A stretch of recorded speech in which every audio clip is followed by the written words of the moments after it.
chiko kwa lagu kasi agi kodochi jusqu'à faya ya mbichi koli.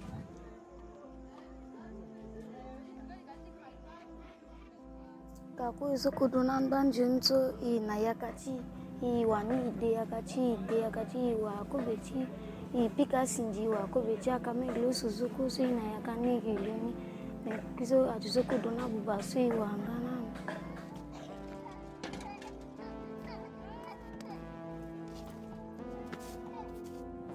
Gezan donan jeli na bia sana betala mwiso se afa mita mingi afa babasa mama mata kwa fa ala ga yichiku za sisi.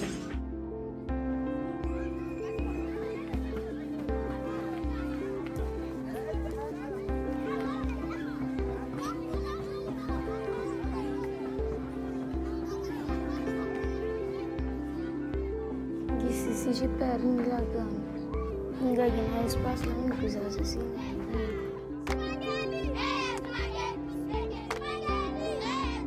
On se met des espaces non dans les gammes, les gens battent une plus assassine.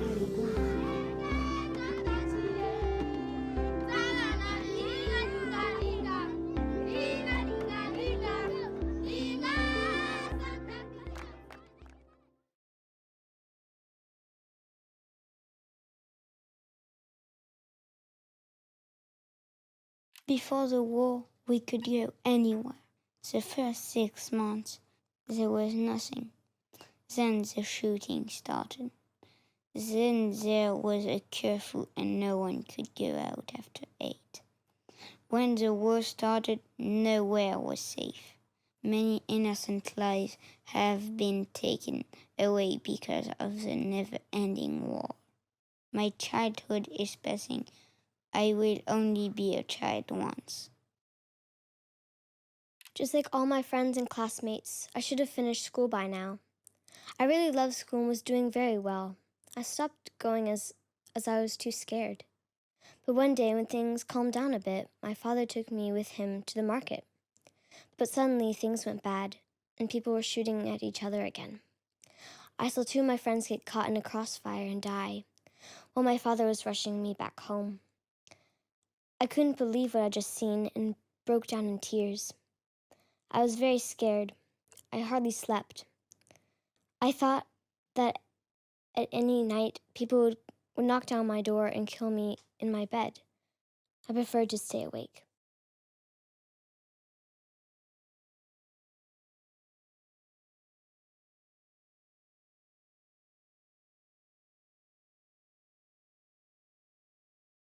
My family was hiding, so I hid with them.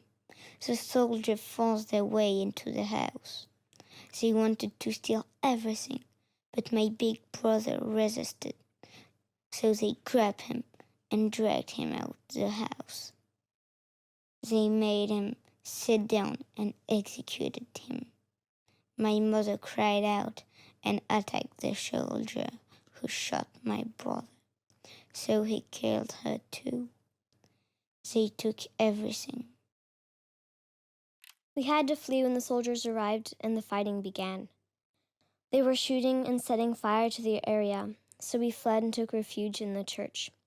At night, the soldiers used to attack the church. Lots of people were shot, including my uncle, who died when he got to the hospital. I fled with my parents. We ended up at a camp. When my mother went out to look for firewood, some soldiers found her and shot her.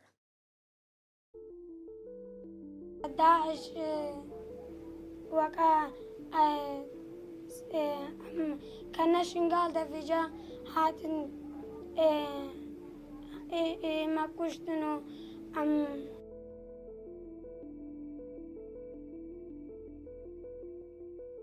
ولاز قالك حزين وقت داعش هاتي السواكات قالك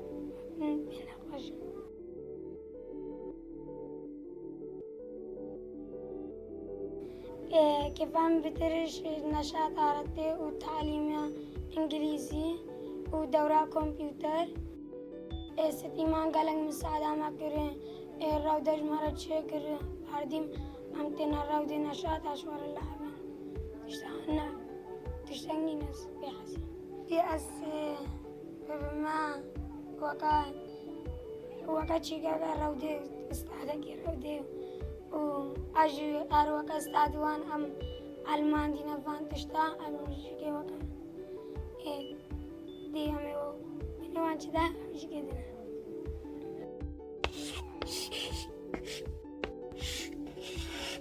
I look after my little brother. We don't like the behavior of the foster family. They hate and mistreat us. Our foster parents hit me. It hurts. When I am sleeping at night, it is all that is on my mind. When my parents were alive, I didn't receive those types of mistreatment. The foster parents don't hit my younger brother. They shout at him. He starts to cry.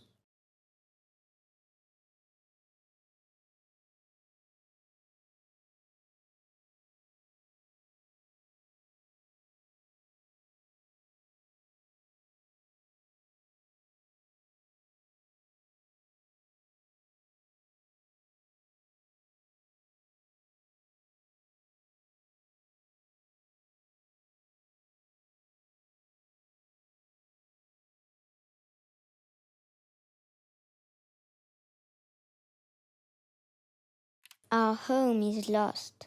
Our youth is lost while we wait for our country to return.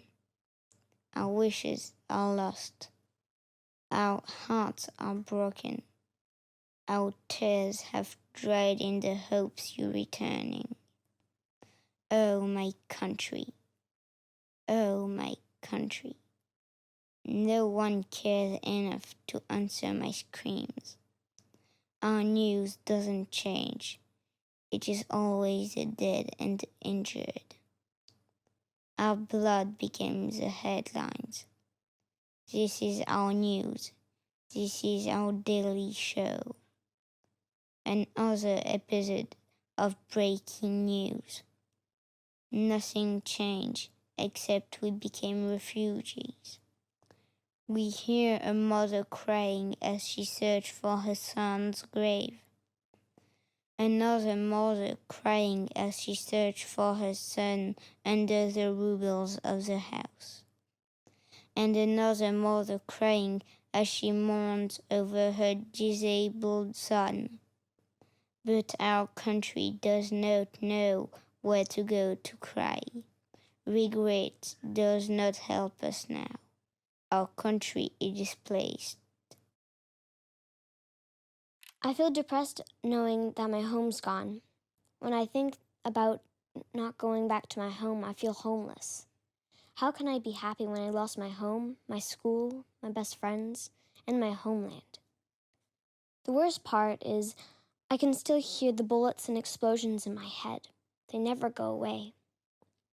Why is it I have to take care of myself and even have to take care of others? I met a boy today who was blind. I asked him how he had come to be this way. He said, "There's a loud explosion. I don't know what happened. I lost both of my eyes and I was not able to see my brothers and sisters' beautiful faces anymore." Dearest darling, I have had another difficult day, trying to help and comfort the children affected by this terrible war. I wanted to tell you about 2 children I'm working with, Eva and Jack. Eva witnessed the killing of women, children, and many other innocent people. They killed her uncle in front of her eyes. They had to walk for days with no water and no food in the middle of the summer. Eventually, they reached safety, where they went to live in a camp. They had to start their life from zero, and with no income to meet their basic daily needs. At the camp, Jack began attending sessions. Here he found many other children of his age experiencing the same fear. Despite this in common, initially he struggled to socialize with the other children. This was recognized, and he was enrolled in training, which helped him to process the trauma he had experienced. His behavior started to change for the better. He started to socialize with other children and gradually let go of his fear. He's also sleeping, free from nightmares. Jack is enrolled in school now and is excited to continue his education. I know you do not like me being away, but the fact that these children are making progress shows how important our work is. I hope to see you soon, and that this war will end.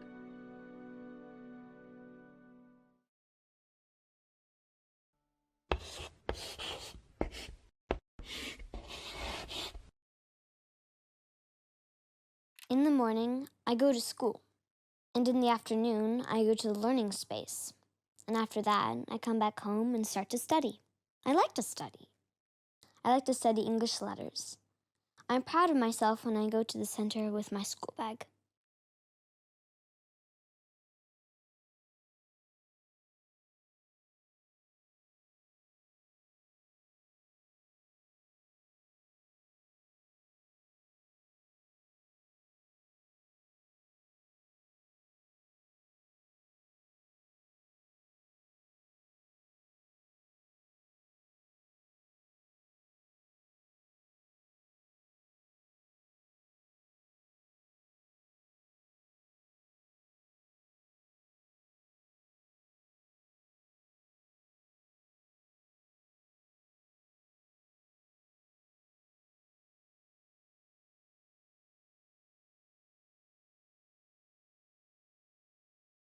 When I see other kids playing football, I have to join them. I love football. I'm not scared in the camp. There are things that I miss. We lived as a family. Now there is just the two of us, my brother and I. When we arrived, we built our own tent, but we don't have shoes, clothes, water, or kitchen equipment. I learn much better here at the formal school. Also, the teachers are great, and I'm making many new friends here. My favorite day was the graduation festival. I was happy. There's music, and I like to have a party. I was dancing the most.